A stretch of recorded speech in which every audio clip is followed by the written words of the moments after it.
الحمد لله رب العالمين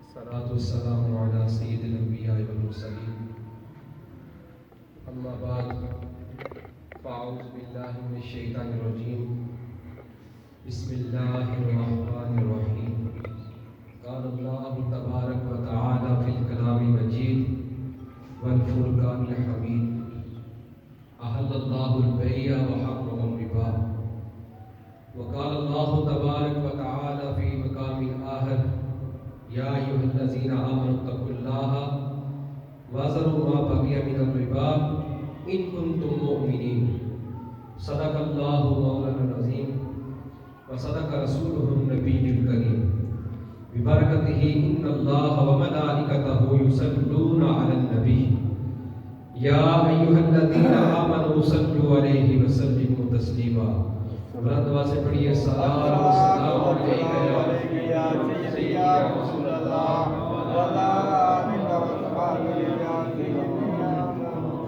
الصلاة والسلام علیکہ یا سیدی یا رسول اللہ وعلی آلک واصحابک یا سیدی یا نور اللہ مولا صلی وسلم دائما ابدا علی حبیبک خیر الخلق کلہم منزہ عن شریک فی محاسنہ فجوہر الحسن فیہ غیر منقسم یا رب بالمصطفیٰ بلغ مقاصدنا واغفر لنا ما مضى یا واسع الکرم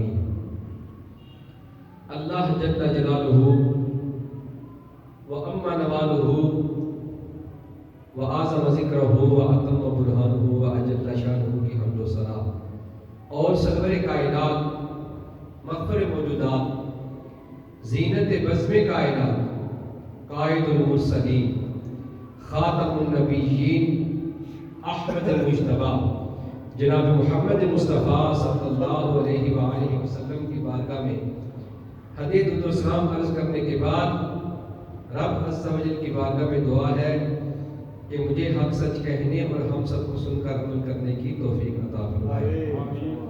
آج میرے درس کا موضوع سود اور اس کی تباہ کاریاں۔ رب عز و جل نے قرآن پاک میں ارشاد فرمایا احل اللہ البیع وحرم الربا، رب تعالیٰ نے بیع کو حلال قرار دیا، یعنی تجارت کو رب تعالیٰ نے حلال قرار دیا اور سود کو حرام قرار دیا۔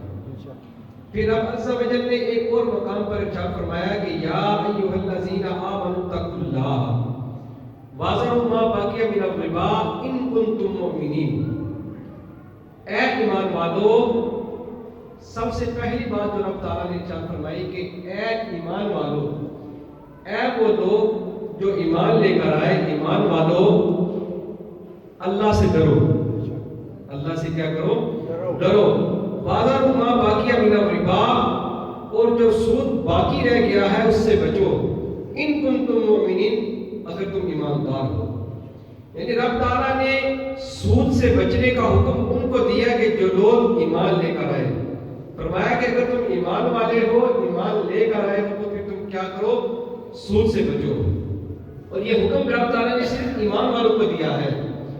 اب انسان عمومی طور پر اس لیے پریشان ہوتا ہے کہ اسے جب سود میں کئی اضافے نظر آتے ہیں تو وہ یہ سمجھتا ہے کہ اگر میں سود کی طرف متوجہ نہیں ہوتا، سودی کاروبار اگر میں نہیں کرتا تو شاید میرا کتنا بڑا نقصان ہو جائے، شاید میرا کتنا بڑا نقصان ہو جائے۔ خالق کائنات نے قرآن پاک میں ہمیں اس طرح کی توجہ دلائی ہے کہ رب تعالیٰ یہ ارشاد فرماتا ہے کہ تمہیں کئی مرتبہ ایسے ہوتا ہے کہ تمہیں اپنے فائدے کا پتہ نہیں ہوتا، تم سوچتے تو ہو کہ اس کام میں تمہارے لیے فائدہ ہے، لیکن اس کام میں تمہارے لیے فائدہ نہیں بلکہ تمہارے لیے نقصان ہوتا ہے۔ اور جس کام کے بارے میں تم سوچتے ہو کہ اس کام میں تمہارے لیے نقصان ہے، اس کام میں تمہارے لیے نقصان نہیں بلکہ تمہارے لیے اس میں فائدہ ہو جاتا ہے۔ پھر رب تعالیٰ نے ایک اور مقام پر ارشاد فرمایا یمحق اللہ الربا ویربی الصدقات، کہ اللہ تبارک و تعالیٰ سود کو مٹاتا ہے اور صدقات کو پروان چڑھاتا ہے۔ یعنی سود جو ہے یہ ایک ایسا وبال ہے کہ رب تعالیٰ اس میں برکت نہیں دیتا، سود کو رب تعالیٰ مٹا دیتا ہے، اور صدقات رات جو ہے رب تعالیٰ ان کو پروان چڑھاتا ہے، ان میں رب تعالیٰ برکت عطا فرماتا ہے۔ دنیا میں بندہ اگر رب کی رضا کے لیے 1 دینار خرچ کرتا ہے تو قیامت کے دن وہ بہت پہاڑ کی شکل اختیار کر لیتا ہے۔ نبی پاک علیہ السلام نے ارشاد فرمایا کہ ہر دن ایک فرشتے کی یہ ڈیوٹی ہے جو رب کے دربار میں ہر وقت یہ دعا کرتا رہتا ہے کہ یا باری تعالیٰ، جس بندے نے تیرے رستے میں خرچ کیا، یا باری تعالیٰ جس بندے نے تیرے رستے میں خرچ کیا اس کو اس مال کی جگہ تو اس مال کو اور عطا کر۔ اور ایسا بندہ جو رب کی بارگاہ میں مال خرچ کرتا ہے، ایسے بندے کو رب تعالیٰ دنیا میں بھی اور آخرت میں بھی کبھی کسی چیز کی کمی نہیں ہونے دیتا۔ رب تعالیٰ اس بندے کو نہ تو دنیا میں رسوا کرتا ہے اور نہ ہی ایسے بندے کو آخرت میں رسوا کرتا ہے کہ جو بندہ رب کی بارگاہ میں رب کی رضا کے لیے اپنا مال خرچ کرتا ہے۔ اب مومن کی سوچ کا یہ معیار ہونا چاہیے کہ رب تعالیٰ نے سود کو گھاٹا قرار دیا ہے، اس میں کبھی بھی حید نہیں ہو سکتی۔ اور سود خور کے بارے میں رب تعالیٰ نے قرآن پاک میں ارشاد فرمایا کہ وہ لوگ جو سود کھاتے ہیں وہ قیامت کے دن جب قبروں سے اٹھیں گے، جو لوگ سود کھاتے ہیں وہ لوگ جب قیامت کے دن قبروں سے اٹھیں گے تو وہ پاگل ہو چکے ہوں گے۔ وہ ایسے چلیں گے کہ جیسے کوئی بندہ مخبوط الحواس ہوتا ہے۔ مخبوط الحواس اس بندے کو کہتے ہیں کہ وہ بندہ جس کو شیطان نے چھو لیا ہو۔ رب تعالیٰ قرآن پاک میں یہ ارشاد فرما رہا ہے وہ لوگ جو سود کھاتے ہیں رب تعالیٰ قیامت کے دن ان کو اس طرح اٹھائے گا کہ وہ سارے پاگل ہو جائیں گے، وہ سارے پاگل ہو چکے ہوں گے۔ اور رب تعالیٰ نے تو قرآن پاک میں ایسے بندے سے اعلان جنگ فرمایا ہے جو بندہ سود کھاتا ہے۔ رب تعالیٰ نے قرآن پاک میں ارشاد فرمایا یا ایھا الذین آمنوا اتقوا اللہ وذروا ما بقی من الربا ان کنتم مؤمنین، کہ اے ایمان والو پہلی بات ارشاد فرمائی کہ اللہ سے ڈرو۔ اللہ سے کیا کرو؟ ڈرو۔ وذروا ما بقی من الربا، اور جو سود باقی رہ گیا فرمایا اس سے بچو، ان کنتم مؤمنین، اگر تم مومن ہو۔ پھر آگے رب تعالیٰ نے ارشاد فرمایا فَإِن لَّمْ تَفْعَلُوا، اگر تم ایسا نہیں کر سکتے، فَأْذَنُوا بِحَرْبٍ مِّنَ اللَّهِ وَرَسُولِهِ، اگر تم یہ کام نہیں کر سکتے، سود سے تم نہیں بچ سکتے، فرمایا پھر اللہ اور اللہ کے رسول سے جنگ کے لیے تیار ہو جاؤ۔ اللہ اور اللہ کے رسول سے جنگ کے لیے تیار ہو جاؤ۔ یعنی رب تعالیٰ نے قرآن پاک میں واضح الفاظ میں ارشاد فرما دیا کہ جو بندہ سود کھاتا ہے مجھے اللہ کے رسول کی اس کے ساتھ جنگ ہے۔ رب تعالیٰ نے اس بندے کے ساتھ اعلان جنگ فرمایا ہے جو بندہ سود کھاتا ہے۔ پھر نبی پاک علیہ السلام نے ارشاد فرمایا، حضرت ابو ہریرہ راوی ہیں، فرماتے ہیں کہ لوگوں پر ایک ایسا زمانہ آئے گا، لوگوں پر ایک ایسا زمانہ آئے گا کہ اس وقت بندہ یہ خیال ہی نہیں کرے گا کہ اس کی آمدنی کیسے ہو رہی ہے، اس کا مال کہاں سے آ رہا ہے، مال کے حصول کا ذریعہ کیا ہے، کیا جو روزی اس کے پاس آ رہی ہے یہ حلال ذرائع سے ہے یا حرام ذرائع سے ہے۔ کریم آقا علیہ السلام نے ارشاد فرمایا کہ ایک ایسا زمانہ آ جائے گا کہ لوگوں کا مقصود صرف مال ہوگا، اب ان کو یہ سمجھ نہیں آئے گی کہ یہ مال جو میرے پاس آ رہا ہے یہ مال حرام ذرائع سے آ رہا ہے یا حلال ذرائع سے آ رہا ہے، بلکہ ایک ایسا زمانہ آ جائے گا کہ لوگوں کا مقصود صرف مال ہوگا۔ اب وہ اس تفتیش نہیں کریں گے، اس مال کی تفتیش نہیں کریں گے کہ یہ مال ہمارے پاس آیا یہ کیا حلال ذرائع سے آیا یا حرام ذرائع سے آیا۔ تو آج آپ اندازہ لگائیں کہ یہ وہ زمانہ آ گیا ہے۔ یہ ہو ہی نہیں سکتا کہ نبی پاک علیہ السلام نے بات ارشاد فرمائی ہو وہ سچ نہ ہو۔ نبی پاک علیہ السلام نے فرمایا کہ وہ زمانہ آئے گا، وہ زمانہ آ گیا ہے۔ آج آپ خود اندازہ لگا لیں کہ کتنے معاملات ایسے ہیں کہ بندوں کو پتہ ہی نہیں ہوتا کہ پیسے کدھر سے آ رہے ہیں، کوئی پتہ نہیں کہ مال کدھر سے آ رہا ہے، یہ مال جو آ رہا ہے یہ حلال ذرائع سے آ رہا ہے یا حرام ذرائع سے آ رہا ہے۔ پھر نبی پاک علیہ السلام نے ارشاد فرمایا کہ اس بندے پر لعنت ہو۔ یا رسول اللہ کون سے بندے پر لعنت؟ فرمایا کہ سود لینے والے پر، سود دینے والے پر، سود لکھنے والے پر، سود کا گواہ بننے والے پر۔ نبی پاک علیہ السلام نے ان سارے بندوں پر لعنت فرمائی، ان سارے بندوں پر لعنت فرمائی ہے۔ پھر نبی پاک علیہ السلام نے ارشاد فرمایا کہ شب معراج معراج کی رات میرا گزر ایک ایسی قوم پر سے ہوا کہ میں نے اس قوم کو دیکھا کہ ان کے جو پیٹ ہیں وہ ان کے پیٹ گھر کی طرح بڑے بڑے ہیں، جس طرح گھر بڑے ہوتے ہیں اس طرح ان کے پیٹ بڑے ہیں، اور ان کے پیٹوں میں سانپ ہیں جو ان کو ڈس رہے ہیں، اور وہ سانپ ان گھروں کے باہر سے نظر آ رہے ہیں۔ تو میں نے جبریل امین سے پوچھا کہ اے جبریل مجھے یہ تو بتا کہ یہ لوگ کون ہیں؟ تو جبریل امین عرض کرنے لگے کہ یا رسول اللہ یہ وہ لوگ ہیں جو سود کھایا کرتے تھے، یا رسول اللہ یہ وہ لوگ ہیں جو سود کھایا کرتے تھے۔ پھر نبی پاک علیہ السلام نے ارشاد فرمایا کہ سود کا ایک درہم کھانا، سود کا ایک درہم کھانا 36 مرتبہ زنا کرنے کے مترادف ہے۔ یعنی بندہ 36 مرتبہ زنا کرے، 36 مرتبہ بندہ زنا کرے، جتنا عذاب اس بندے کو ہوگا، جتنا گناہ اس بندے کو ہوگا، فرمایا اتنا عذاب اس بندے کو ہوگا جس نے ایک درہم، صرف ایک درہم سود کا کھایا۔ پھر نبی پاک علیہ السلام نے ارشاد فرمایا کہ 4 لوگ ایسے ہیں، 4 لوگ ایسے ہیں کہ رب تعالیٰ نے اپنے اوپر لازم کر لیا ہے کہ رب تعالیٰ ان 4 بندوں کو جنت میں ہرگز داخل نہ کرے گا۔ 4 لوگ ایسے ہیں کہ رب تعالیٰ نے اپنے اوپر خود لازم کر لیا ہے کہ ان 4 لوگوں کو رب تعالیٰ نہ تو جنت میں داخل کرے گا اور نہ یہ 4 لوگ جنت کی نعمتوں کا مزہ چکھ سکیں گے۔ وہ 4 لوگ کون ہیں؟ نبی پاک علیہ السلام نے ارشاد فرمایا وہ بندہ جو شراب کا عادی ہو، وہ بندہ جو شراب کا عادی ہو۔ نمبر 2 ارشاد فرمایا ناحق یتیموں کا مال کھانے والا، یہ بندہ بھی جنت میں داخل نہیں ہوگا۔ نمبر 3 ارشاد فرمایا ماں باپ کا نافرمان، جو بندہ ماں باپ کا نافرمان ہے وہ بندہ کبھی بھی جنت میں داخل نہیں ہوگا۔ چوتھے نمبر نبی پاک علیہ السلام نے ارشاد فرمایا کہ جو بندہ سود کھاتا ہے، رب تعالیٰ نے اپنے اوپر لازم کر لیا ہے کہ رب تعالیٰ ایسے بندے کو کبھی جنت میں داخل کرے گا ہی نہیں، رب تعالیٰ ایسے بندے کو کبھی بھی جنت میں داخل نہیں کرے گا۔ آج ہم غور کریں، قرآن سود کا اگر مطالعہ کیا جائے تو پتہ یہ چلتا ہے کہ رب تعالیٰ نے شرک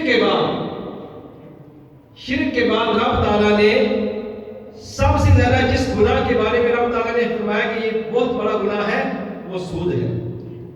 یعنی گناہ کے بعد جس کی سب سے زیادہ تاکید کی گئی کہ اس کے بچو وہ سود ہے۔ رب تعالیٰ نے تو ایسے بندے سے اعلان جنگ کیا ہے، رب تعالیٰ نے ایسے بندے سے اعلان جنگ کیا ہے، اور نبی پاک علیہ السلام نے تو ایسے بندے پر لعنت فرمائی ہے کہ وہ بندہ سود کھاتا ہے۔ پھر نبی پاک علیہ السلام نے ارشاد فرمایا، غور سے سنیے گا، نبی پاک علیہ السلام نے ارشاد فرمایا کہ سود جو ہے اس میں 73 قسم کے وبال ہیں۔ کتنے؟ 73 قسم کے وبال۔ فرمایا کہ اس کا جو سب سے کم وبال ہے وہ یہ ہے کہ بندہ اپنی ماں کے ساتھ زنا کرے۔ فرمایا کہ سود کے 73 وبال ہیں۔ کتنے؟ 73۔ فرمایا جو سب سے کم وبال ہے وہ یہ ہے کہ بندہ اپنی ماں کے ساتھ زنا کرے۔ اب سود ہے کیا؟ سود کسے کہتے ہیں؟ جنس کا جنس کے ساتھ تبادلہ کرنا، جنس کے ساتھ تبادلہ کرنا، یعنی کسی بندے نے کسی کو 100 روپے دیے اور کہا کہ جب تم مجھے واپس کرے گا تو مجھے 110 روپے واپس دینا۔ یہ جو 10 روپے ہے یہ سود ہے۔ پھر کسی بندے نے کسی کو 40 کلو چینی دی یا چاول دیے، تو جب اس نے واپس لینے کہا تو جب تم مجھے واپس کرے گا تو 40 کلو نہیں بلکہ 45 کلو واپس کرے گا۔ اب اوپر والے جو 5 کلو ہے یہ سود ہے۔ نبی پاک علیہ السلام نے تو یہاں تک ارشاد فرما دیا کہ اے میرے غلاموں، حلال بھی واضح ہے، حرام بھی واضح ہے، اس کے درمیان جو ہے وہ متشابہات ہے، یعنی متشابہ چیز ہے۔ فرمایا اے میرے غلاموں تم متشابہ چیزوں سے بھی بچو، تم کیا کرو؟ ان متشابہ چیزوں سے بھی کیا کرو؟ بچو۔ تو قرآن سنت کا اگر مطالعہ کیا جائے تو رب تعالیٰ نے ہمیں سود سے بچنے کا حکم دیا۔ فرمایا یا ایھا الذین آمنوا، اے ایمان والو، جو دیکھیں رب تعالیٰ نے حکم کس کو ارشاد فرما رہا ہے؟ رب تعالیٰ ان لوگوں کو حکم دے رہا ہے کہ جو لوگ ایمان لے کر آئے ہیں کہ اے ایمان والو، سب سے پہلے فرمایا کہ اللہ سے ڈرو۔ سب سے پہلی بات کیا؟ کہ اے ایمان والو تم اللہ سے ڈرو۔ اللہ سے ڈرنے کے بعد تم نے کیا کرنا ہے کہ تم سود سے بچو۔ تم کیا کرو؟ سود سے بچو۔ پھر رب تعالیٰ نے فرمایا کہ اگر تم مومن ہو تو تمہارا ایک کام یہ ہے کہ تم سود سے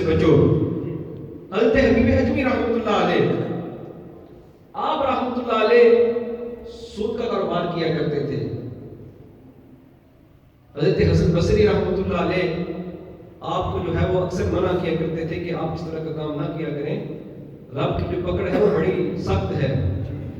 رب کی پکڑ بڑی سخت ہے. ابھی آپ کو مہلت دی گئی ہے رب کی طرف سے, تو آپ اس مہلت کو غنیمت جانتے ہوئے رب کی بارگاہ میں توبہ کر لیں. حضرت حبیب اجمی رحمۃ اللہ علیہ وہ کہتے ہیں کہ مجھ پر ان کی کسی بات کا اثر نہیں ہوتا. اکثر لوگ مجھے منع کیا کرتے لیکن میرے دل پر کسی بات کا جو ہے وہ اثر نہ ہوتا. اب خود کہتے ہیں کہ میں ایک بندہ تھا, وہ گوشت جو ہے وہ گوشت کا کام کیا کرتا تھا, تو میں نے اس کو سود پر پیسے دے رکھے تھے. اس بندے کو میں نے سود پر پیسے دے رکھے تھے, تو میں اس بندے کے پاس گیا کہ جا کے میں نے اس کو کہا کہ جو میں نے تجھے پیسے دینے تھے سود والے وہ تو مجھے واپس کر دے. اب وہ بندہ جو ہے اس کے پاس پیسے نہ تھے. وہ بندہ بڑا پریشان ہوا. اس نے کہا کہ میرے پاس پیسے نہیں ہیں, کچھ دن بعد تم آ کے مجھ سے لے لینا. حضرت حبیب اجمی رحمۃ اللہ علیہ کہتے ہیں کہ میں نے کہا نہیں, تو مجھے میرے پیسے واپس کر. اب وہ بندہ جو ہے وہ گوشت والا وہ کہتا ہے کہ میرے پاس پیسے نہیں ہیں, میں کچھ دن بعد آپ کو لوٹا دوں گا. اس نے کہا نہیں, مجھے پیسے واپس کر. اگر تو پیسے نہیں دیتا تو پھر ایک کام کر, مجھے گوشت جو ہے وہ دے دے. گوشت جو ہے وہ دے, لیکن جو پیسے تو نے مجھے دینے وہ پیسے وہیں پر ہیں, وہ پیسے ختم نہیں ہوئے, تو مجھے گوشت دے دے. کہتے ہیں جب میں گوشت لے کر گھر آیا نا, جو ہی میں گھر داخل ہوا تو میری بیوی جو ہے وہ بھی مجھے منع کیا کرتی تھی کہ حبیب اجمی تو یہ کام چھوڑ دے, تو سود نہ کھایا کر. رب کے بارگاہ میں توبہ کر لے, رب بڑا کریم ہے, رب بڑا غفور ہے, وہ توبہ قبول کرنے والا, توبہ کر لے. تو کہتے ہیں کہ میرے دل پر بیوی کی بات بھی اثر نہ کرتی. کہتے ہیں کہ میں نے گوشت لایا, گوشت لا کر بیوی کو دیا کہ گوشت پکا. حضرت حبیب اجمی کہتے ہیں کہ جب میری بیوی نے گوشت پکانا شروع کیا نا, جب وہ گوشت پکانے لگی تو اس نے مسالہ بنا کر جب گوشت بیچ میں ڈالا تو وہ سارا خون بن گیا. وہ سارے کا سارا خون بن گیا. کہتے ہیں کہ میں بڑا پریشان ہوا کہ میری بیوی نے شور ڈالا کہ حبیب اجمی ادھر آ, بچوں کو بھی لے کر آ اور برتن بھی لے کر آ کر دیکھ جو تو نے غریبوں کا پسینہ چوس کر جو مال گھر لے کر آیا وہ سارے کا سارا خون بن گیا ہے. اب تو بھی پی, میں بھی پیوں گی, اپنے بچوں کو بھی یہ بنائیں گے. جب میں نے تجھے منع کیا تھا کہ تم غریبوں کا مال نہ کھا, سود کا کاروبار نہ کر, تو نے میری ایک نہ سنی. اب حضرت حبیب اجمی کہتے ہیں کہ جب میں نے یہ معاملہ دیکھا نا تو فوراً میرے ذہن میں حضرت حسن بصری کی بات آئی. انہوں نے کہا تھا کہ حبیب اجمی رب کی بارگاہ میں توبہ کر لے, رب کی پکڑ بہت سخت ہے, رب کی پکڑ بہت سخت ہے, رب کی بارگاہ میں توبہ کر لے. حضرت حبیب اجمی کہتے ہیں کہ میں رو پڑا, بچوں کو سینے سے لگا کر میں زور زور سے رویا. اب میری بیوی مجھ سے کہنے لگی کہ جا کسی اللہ کے ولی کے ہاتھ پر جا کر توبہ کر لے. حضرت حبیب اجمی کہتے ہیں کہ میں جب گھر سے نکلا, ارادہ دل میں ہے کہ میں توبہ کرنے جا رہا ہوں. کہتے ہیں کہ میں جب گھر سے نکلا تو رستے میں دیکھا کچھ بچے کھیل رہے ہیں. ان میں سے ایک بچہ بولا, بچہ کہنے لگا کہ بچوں پیچھے ہو جاؤ, یہ ایک سود کھانے والا آ رہا ہے. یہ نہ ہو کہ اس کا سایہ ہم پر پڑ جائے, ہم پر بھی اللہ کا عذاب نازل ہو جائے. حضرت حبیب اجمی کہتے ہیں کہ میں اور رویا, رب کی بارگاہ میں گڑ گڑا کر توبہ کی, مولا مجھ سے یہ کیا ہو گیا ہے. حضرت حبیب اجمی کہتے ہیں کہ میں جب گیا حضرت حسن بصری کے پاس پہنچا, ان کو جا کر سارا واقعہ سنایا اور ان سے جا کر ہاتھ پاڑ کے عرض کی کہ آپ نے صحیح کہا تھا کہ رب کی پکڑ بہت سخت ہے, رب نے مجھے مہلت دے رکھی ہے. آپ نے ان کے پاؤں پر اپنا سر رکھا اور رو پڑے, زاروں کی طرح رونے لگے, رو کر عرض کرنے لگے کہ آپ اللہ کے ولی ہیں, آپ رب کی بارگاہ میں دعا کریں کہ رب تعالیٰ مجھے معاف کر دے. آپ رب کی بارگاہ میں دعا کریں, رب تعالیٰ جو ہے مجھے معاف کر دے. پتہ سارا سردار ان کی دیا تھا, پردے احباد پائنی پتا ہو گئی, یعنی رب تعالیٰ کو تو ہر بات کا پتہ ہے. اب وہ جاتے ہیں کہتے ہیں کہ آپ رب کی بارگاہ میں دعا کریں کہ رب تعالیٰ مجھے معاف کر دے, مجھ سے غلطی ہو گئی. حضرت حسن بصری رحمۃ اللہ علیہ نے کہا, ان کو مبارک دی, فرمایا تجھے مبارک ہو, رب تعالیٰ نے تیری توبہ کو قبول کر لیا ہے. تو نے جس درد سے, جس طرح تم نے گڑ گڑا کر رب تعالیٰ کی مانگی ہے رب تعالیٰ نے تیری توبہ کو قبول کر لیا ہے، کیونکہ رب تعالیٰ تو توبہ قبول کرنے والا ہے۔ رب تعالیٰ تو کہتا ہے کہ جب بندہ مجھ سے سوال کرتا ہے تو میں تو اس کا جواب دیتا ہوں، جب بندہ مجھ سے مانگتا ہے میں اس کا فوراً اس کو جواب دیتا ہوں۔ رب تعالیٰ تو توبہ قبول کرنے والا ہے۔ اب حضرت حسن بصری نے جب ان کو یہ بات سنائی نا تو حضرت حبیب اجمی کہتے ہیں کہ میں وہاں سے نکلا، اب پھر جب بچوں کے پاس سے گزرا نا، ان بچوں میں سے وہی بچہ دوبارہ بولا، کہا بچوں سارے سائڈ پر ہو جاؤ، دیکھو یہ دور سے اللہ کا ولی حبیب اجمی آ رہا ہے، دیکھو یہ حبیب اجمی اللہ کا ولی آ رہا ہے۔